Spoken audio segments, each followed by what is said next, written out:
there's a rabbit and body horror and something about poop. This monster romance dragon porn had no business being this good. Hey, what's up? My name's Aaliyah. Welcome back to my channel. Today we're going to be doing a cozy fall book haul where I'm going to be showing you guys all the books that I've hauled in the last few months. So most of these came from work because I'm a bookseller, so a lot of the books that come in that are damaged from the publisher, the booksellers get first pick, and so a lot of these I got for free from work. And then I also got a lot of these from Benco. I've been getting a lot of stuff on Benco lately secondhand, and I really have been loving them. And then I also got a few from Barnes & Noble with a gift card that I got for my birthday. So without further ado, let's get into the haul. So the first book I have to share with you is Cursed Bunny. So this is a book that I've been seeing around a lot on booktube lately, and this is a short story collection that's body horror, and I've heard that it's very creepy, very weird. The first story is called The Head, and the first sentence is, "She was about to flush the toilet." So I think it's kind of like gross and creepy, and I don't know, there's a rabbit and body horror and something about poop, and I don't know, it sounded weird, so I picked up a copy for work. And then the next one I got is My Best Friend's Exorcism by Grady Hendrix. So this is one that was gifted to me for my birthday, and this is one that everybody on booktube has been screaming about, and I really need to get to it soon. So this is a horror novel set in the 80s, and we follow these two friends who are high school girls, and they go skinny dipping one night, and then one thing leads to another, and one of them becomes possessed by a demon, and the other one makes it her mission to convince everybody that her friend needs help and that something's wrong, to try and get this demon out of her friend. And this cover is absolutely stunning, and so I'm really excited to have this. And then the next one I have was also a gift. So this one is The Kremlin's Vote. So this is one that my dad gave me. This is a novel that's set in Russia, and it's a spy novel about this lady who is a spy, and I think she works for the CIA, and it's basically about her kicking ass and taking names and going on spy missions, and it sounds really cool, and I'm excited to get to this one. And then I also got this one off of Benco, and it's Hooky Volume 1. So this is the first volume in a series, and this was originally a webtoon that got turned into a graphic novel, and it's really cute. It's middle grade. It has a really fun, like, autumnal art style. Let's see if I can find another one. Here we go. Yeah, it definitely has like witchy vibes, and so I'm excited to get to this one. I was gonna get to this on Halloween, and then things kind of went awry, and I was reading other horror stuff and never got around to it. But this is one that I'm really excited to get to because I think it's really cute. I also really love the art style, and I like the little animals in the front. There's like a little frog and a little cat, and it looks really cute. Next up I have another graphic novel, and it's called Bully Wars by Skottie Young. So this is one that I actually have been kind of looking for a while, and I'm not sure if it's going out of print or what, but I really love Skottie Young. He's one of my favorite graphic novel illustrators and writers, and this is one of his newer series, and for some reason it's really hard to find. So I had my boss at the bookstore see if she could find a copy for me, and she did, and I think it was from like a used book dealer, and it was really hard to get, but it was really worth it because the art style is absolutely incredible, and it has all these crazy colors, and I think it's about these kids who go to a school and there's bullies and they're at odds with each other, and that's all I really know.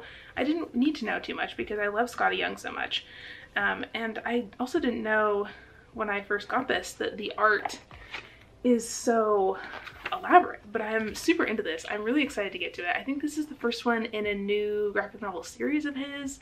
I'm not sure how many volumes there's going to be. I need to do some more research into it, but this is one that I think is really cool. And so if you've read that one, let me know because I would love to hear your thoughts. And then next up I have another one that was something that I special ordered for myself at work, and this is the deluxe edition of The Girl from the Other Side. So this is a manga, and this is the bind up of volumes 1 through 3 in this series, and I read the first volume like 2 years ago, and I've been having a really hard time finding the other volumes. And so after I did a little digging, I found out that this is going through a reprint, and so they're redoing the whole series in these really beautiful bind-up editions. So I gotta show you this because this is absolutely stunning. And the inside has these cool end papers, and there's a lot of really beautiful art in here as well. This is one of my favorite graphic novel mangas that I've read. It's really, really cute. It's definitely got like Cottage Core or Cottage Gore kind of vibes to it. And it's about this young girl who lives in this world where people are getting turned into monsters, and if a monster touches you, then you get turned into a monster too.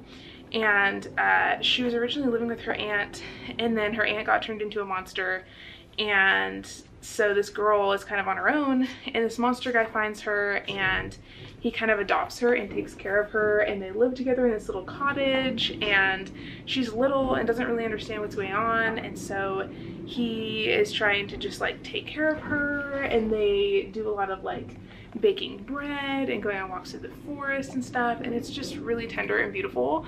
And so I'm super excited to have this really fancy special edition because it's absolutely gorgeous. And then next up, I got a copy of Crying in H Mart that was a damage from work. And so this is a memoir that I've been meaning to get to. I think I'm going to be reading this for like a secret themed reading vlog, either at the end of November or early December. But I'm really excited to get to this. Everybody's been screaming about this book, so if you've read it and you have thoughts, let me know in the comments, because I hear good things, but I want to know other people's specific opinions on it.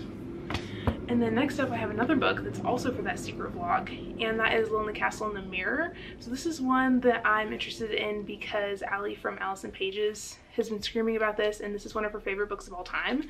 So all I know is that this is about a young girl who gets bullied, and that's really all that I know. And then there's also something about a castle, and it's supposed to be really whimsical, and it's about empathy and friendship and sacrifice, and I've heard that it's really heartwarming. And this new hardcover edition just came out, and I was trying to find the pink paperback for a long time, and it's like totally out of print. I couldn't find it anywhere, so I got this one instead from Barnes & Noble, and it's just so pretty, and I'm so excited about it.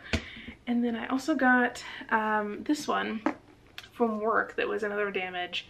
And I have never heard anything about this. So if you've read this book, let me know what you think, because it's called The Name She Gave Me. And this is a novel that's written in verse, and I know that it's about adoption, and that's pretty much all I know.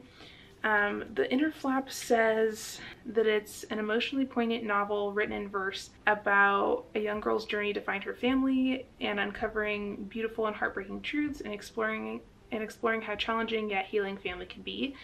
And I thought this was interesting because at the beginning, this young girl talks about how she was adopted by this family when she was a baby, and she lives on this garlic farm with them in Maine. And all she knows about her biological family is that her birth mother gave her the name, I don't know how to pronounce this, so I'm gonna butcher it, I'm so sorry, Scheherazade, which is the name of the lady from 1001 Nights, the Arabian tale. She's the lady who told the stories to stay alive.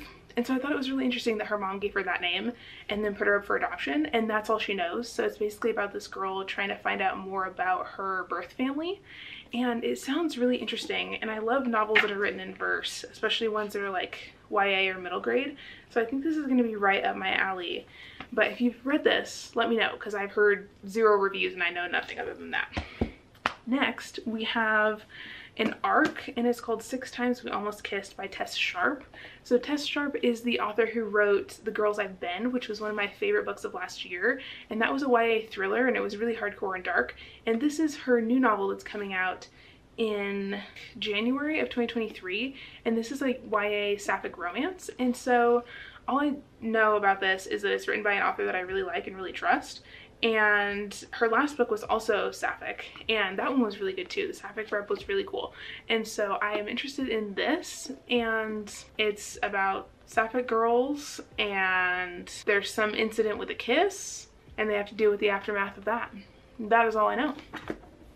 Next up, we have a couple more arcs that are coming out in 2023, and they looked interesting to me, so I picked them up at work. We get arcs in a lot from publishers, and so the employees get first dibs on these as well. And so a lot of times we go in blind and we just read them so that we know what to talk about with customers at work when they come in and they're like, hey, I'm curious about this 2023 release, and we can be like, cool, I know about that.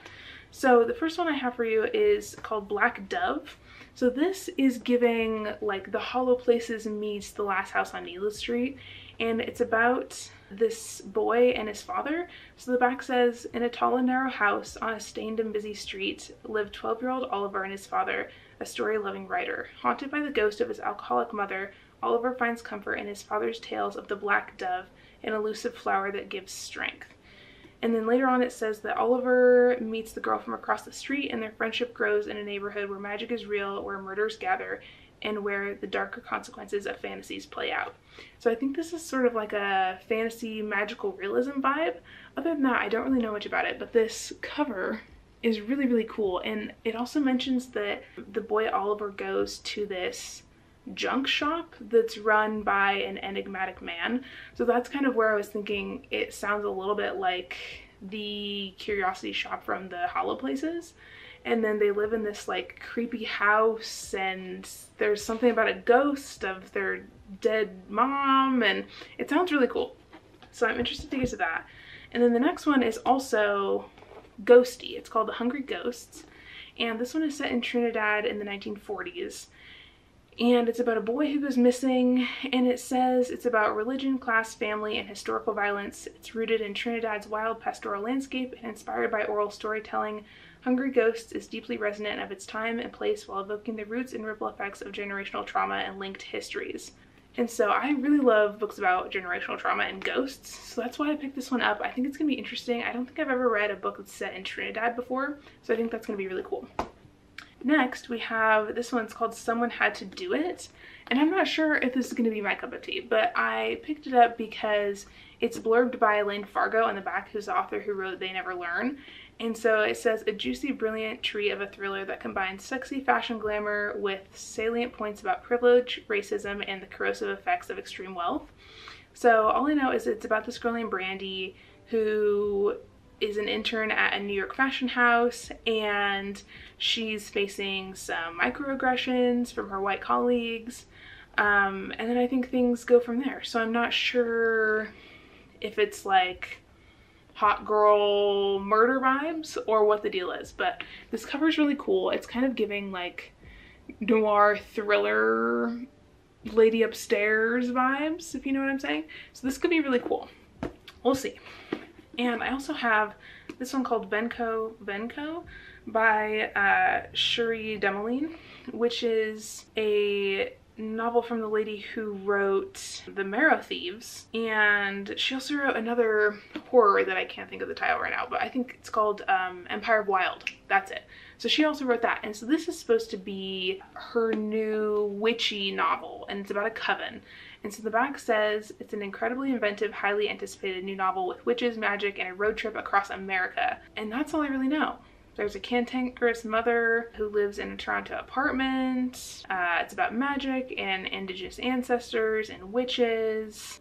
Ooh. Enter Benco, a front company fueled by dark money.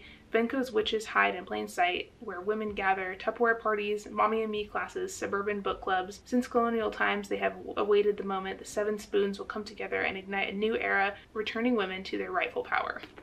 That sounds dope. This sounds like badass indigenous witches, and I'm here for it. Next, we have a huge stack over here. Oh my god, I have acquired so many books the last few months because we keep getting so many damages and things at work, and I was finding stuff on Pango, and so I kind of just went a little bit ham. And the next one I have to share is called The Dragon's Bride by Katie Robert. So this is one that I got from my coworker Richie. Apparently this has just been making the rounds at work, and we've all just been like reading this book and then handing it off. So I'm actually part of the way into this, and I'm going to be reading this for a vlog that you will see eventually. I'm not sure when, but this is really good so far. It's a monster romance between a human lady and a dragon man, and to be honest, this monster romance dragon porn had no business being this good. This is very entertaining, it's very spicy, but it's also set in this really cool fantasy world where there's all these different like human monster people, and there's different groups. So there's gargoyles, and there's succubus and dragons, and there's a kraken guy, and there's demons, and it's very cool.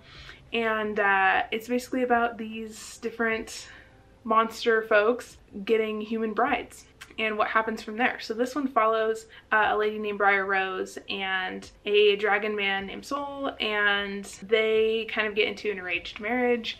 and things go from there. It's very good. It's very fun.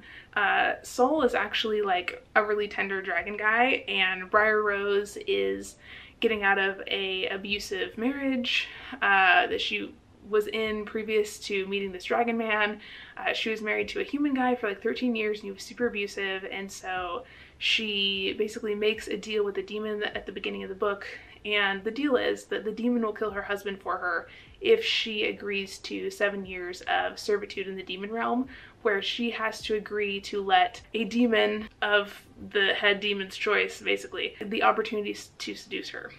And so she agrees and she signs the contract, and this demon guy, Azazel, takes her to the demon realm, and she gets auctioned off to the dragon man, and she has to go and marry him and live with him for 7 years. And things go from there. It's really cute. I love this a lot. I'm excited to finish this one. Highly recommend if you're into monster romance, or if you just want to read some dragon smut for fun because you're curious. That was me. That was fully me, so I feel you. And next up we have this book, which, can I just say, is hard to find. And that's The Last Graduate by Naomi Novik. So this is the sequel to A Deadly Education, and there was like a low-key bidding war going on for this on Benco. I was looking for it for months on there, and there was nothing, and then one day there was 2 copies, and I went to buy one of them, and then it sold before I could buy it. And so I picked this one up, and I'm really excited because this is a really interesting series, and I read the first one like a couple years ago when it first came out, and then I never got around to reading this one, so I'm really excited. This is the second book in the series, and we follow this girl named Elle who is at this school called the Charlemagne's, and it's a magic school for kids with powers, and they basically have to fight these crazy demon monsters that are running rampant all over the school, and she's trying to control these kind of dark powers that she has and make alliances with the other students, and it's very like political and interesting and fantastical, and I really enjoyed this series. So this one is one I'm excited to get to. Next we have Saturnalia. So this is a new horror that just came out, and it's about this carnival called Saturnalia, and there's also these secret societies. So we follow this lady named Nina who used to be a part of this elite club called the Saturn Club, and so this is kind of giving like Ninth House vibes, but it sounds a little bit more like adult and spooky carnival vibes. So the back says, doors open at 7, the sacrifice is at 9, the dress code is, as usual, black tie. So this one just sounds really good and interesting. It starts off in a way that I thought was really intriguing, and I saw a copy of this at work that somebody else had ordered, and I read the first page and then I knew that I had to get a copy for myself because it's also giving kind of like witchy vibes, and I'm not sure what's going on with the cover because this girl looks like she's got a radish head, and I'm not really sure what that has to do with carnivals or secret societies, but here we are. Okay, so the first sentence is, it's not the life I planned for, telling fortunes during the end of days, but clients are plentiful. Very interesting. So our main character Nina at the beginning is like using this magic divination deck that she got from the Saturn Club, and she reads people's fortunes for a living, and then I think somehow she gets pulled back into the club and she has to like solve a mystery, and she ends up like uncovering some secrets and stuff, and that's all I really know. It sounds really cool. If you've read this one, let me know what you think, because I think that one's gonna be really exciting and interesting. So next we have this short story collection called Bliss Montage. So this is one I just picked up on a whim at work because I've been seeing a lot of people reading this on Instagram and raving about it. So this is about a lady who lives in a mansion with her husband and her 100 ex-boyfriends, and it just seems really bizarre. And so I started reading the first story and I kind of got into it, and I was like, well, what the hell, I'm just gonna buy it. And so she lives in LA with all these dudes, and the dialogue is really interesting too. So this one part says, hi honey, I say, how was your day? Money, money, money, he says. Money, money, money. Well, did it go up or down? Money, money, money. Does that mean you're working this weekend? Money. So this is kind of what the dialogue looks like, if you can see that. It's really bizarre. I've never seen anything like that before. And so I was reading it and I was like, well, you know what? I want to know what else this little book has to say. So that's all I have to say. What the oranges on the front have to do with a lady living in a mansion with her 100 ex-boyfriends is a mystery to me, but there you have it. There's that for you. Next, we have a YA paranormal book, and it's called I Am the Ghost in Your House. This is one that was on my most anticipated list, and I've heard some mixed reviews for this one, but the beginning really intrigued me. And so we're following this girl, and her name is Pi, and she is invisible. She was born invisible, and she lives in this house with her mom, who is also invisible.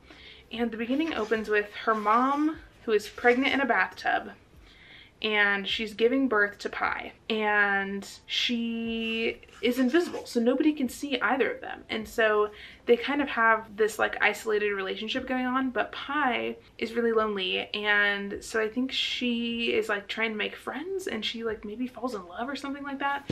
But I thought this was really interesting, and so I picked it up. Also, this cover, obsessed with this. Four-eyed girlies, love to see it. We love to see that.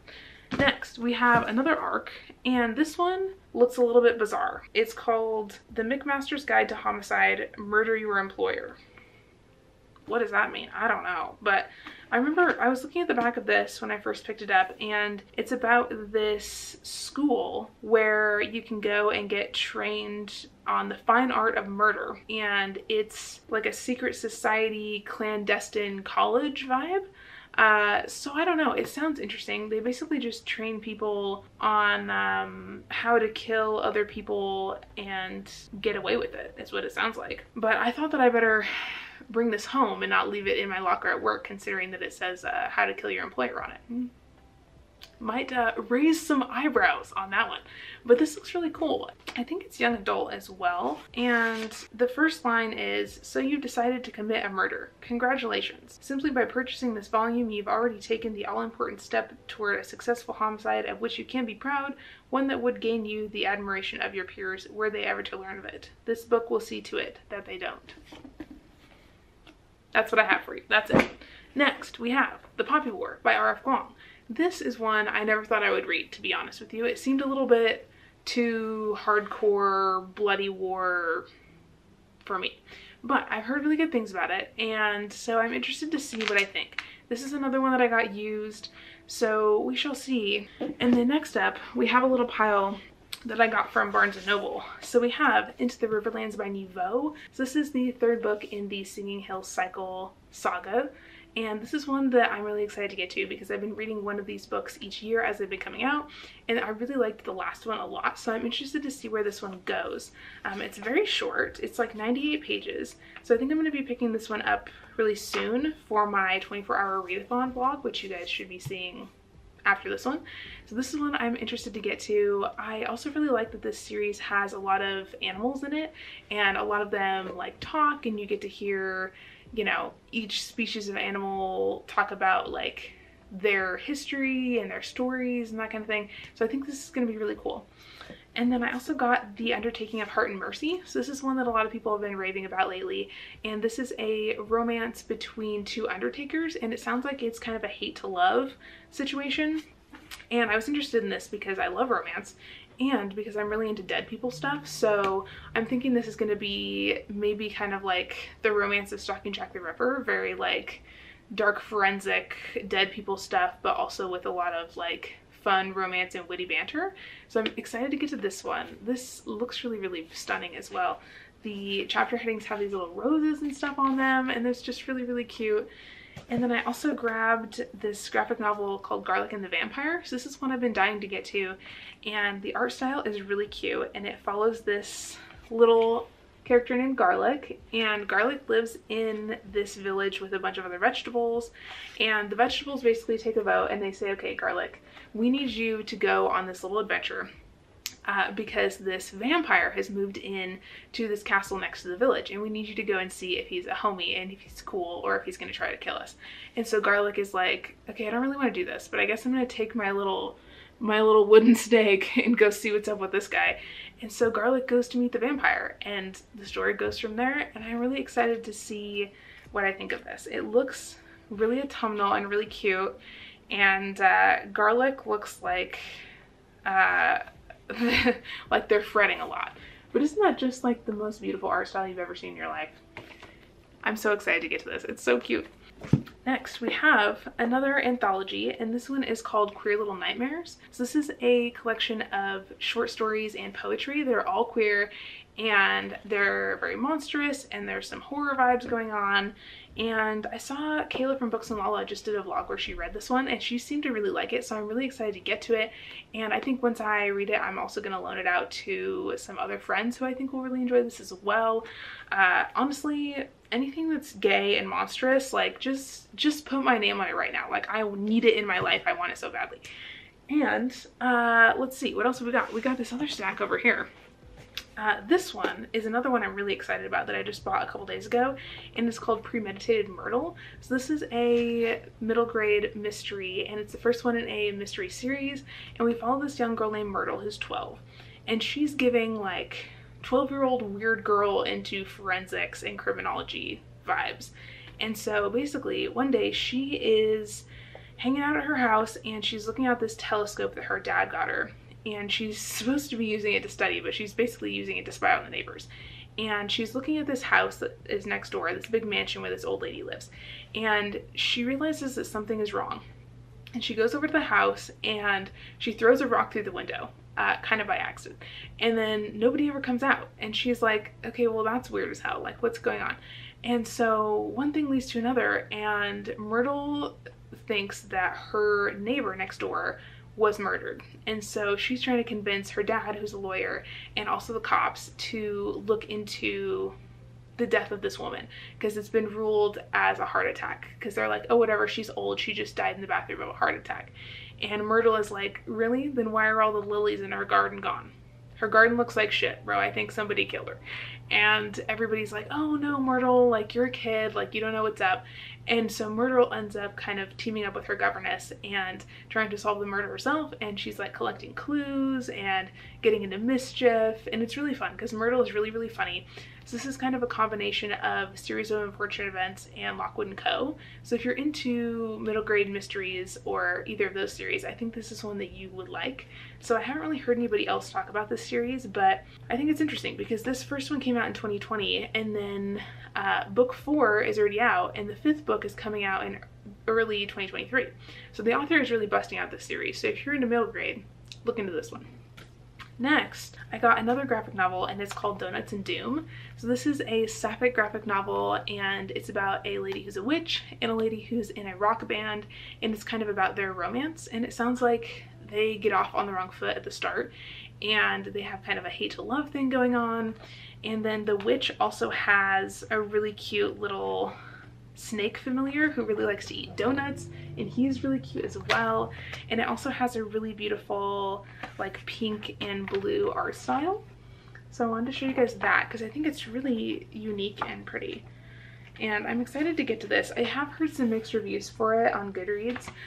Some people just said that they couldn't like get behind the romance because the incident at the beginning with the two of them is so like brutal. And I do think that that might bug me a little bit as well, but I still want to give this one a shot because it is really cute and I haven't heard anybody else talking about it. And then also, as you guys saw in my last vlog, I got a copy of Sloofa by Brom. So this is another one that got damaged out at work, and I was actually kind of excited it did because I've been wanting to read this really badly. And so I've been reading the physical book and then following along in the audiobook because a lot of people said that the audio is really cool because the narrator sings in parts of it, but at the same time the physical book is absolutely stunning, and it has a lot of really cool art in it as well. Let me see if I can find, yeah, like each of the chapter headings has a different picture, and then there's also all these really cool illustrations in the middle of like Sloofa and a lot of the other creatures. And so if you don't know what this is about, this is a novel about this woman named Abatha who lives in a Puritan village in Connecticut, and it's about her experience living with the Puritans, and she's in this arranged marriage with this guy, and one thing leads to another, and he passes away, and the villagers start coming for her and trying to steal her land. And so it's about Abatha basically getting back at them and getting her revenge, and she makes a deal with this devil called Sloofoot to exact her revenge on the Puritans. And damn, it's got some witchy vibes. Abatha is a bad bitch, and she kicks ass and takes names, and I really like her as a character. I think she's awesome. I highly recommend this if you have not read it yet. This is one that I was like a little bit hesitant about because I wasn't sure if it was going to be my cup of tea, but oh my god, if you're into witchy stuff, sis, here you go. Here you go. Let me just hand it through to you. Here you go. Take it, read this book. This one's so good, so I highly recommend this. Next up, we have another one that just came out, and it's called Sign Here by Claudia Lux. So this is a adult horror novel about this guy who works in the fifth circle of hell, and he is basically trying to get the last member of this wealthy family to sign over his soul to him. And that's all I really know. I've heard that this is a debut novel and that the writing is really good, and so I'm excited to get to this one. I've heard a lot of rave reviews for this, so I'm interested to see where this goes. When I found out that it was set in hell, I was like, I absolutely have to have this. It looks so cool. Next up, we have Nettle and Bone by T. Kingfisher. So this is one I've been wanting to get to for a really long time. It has a really stunning end papers on it. So this is by the same author who wrote The Hollow Places and What Moves the Dead, and I read What Moves the Dead for Summerween and I really loved it, so I'm interested to get to this one because I've never read any of T. Kingfisher's fantasy stuff, but I've heard that her fantasy stuff is really good, so we shall see. On the back it says, this isn't the kind of fairy tale where the princess marries a prince, it's the kind where she kills him. And so I think it's about this lady named Mara who never wanted to be a hero. And it says, as the shy convent-raised third-born daughter, she escaped the traditional fate of the princesses to be married away for the sake of an uncaring throne. But her sister wasn't so fortunate, and after years of silence, Mara is done watching her suffer at the hands of a powerful and abusive prince.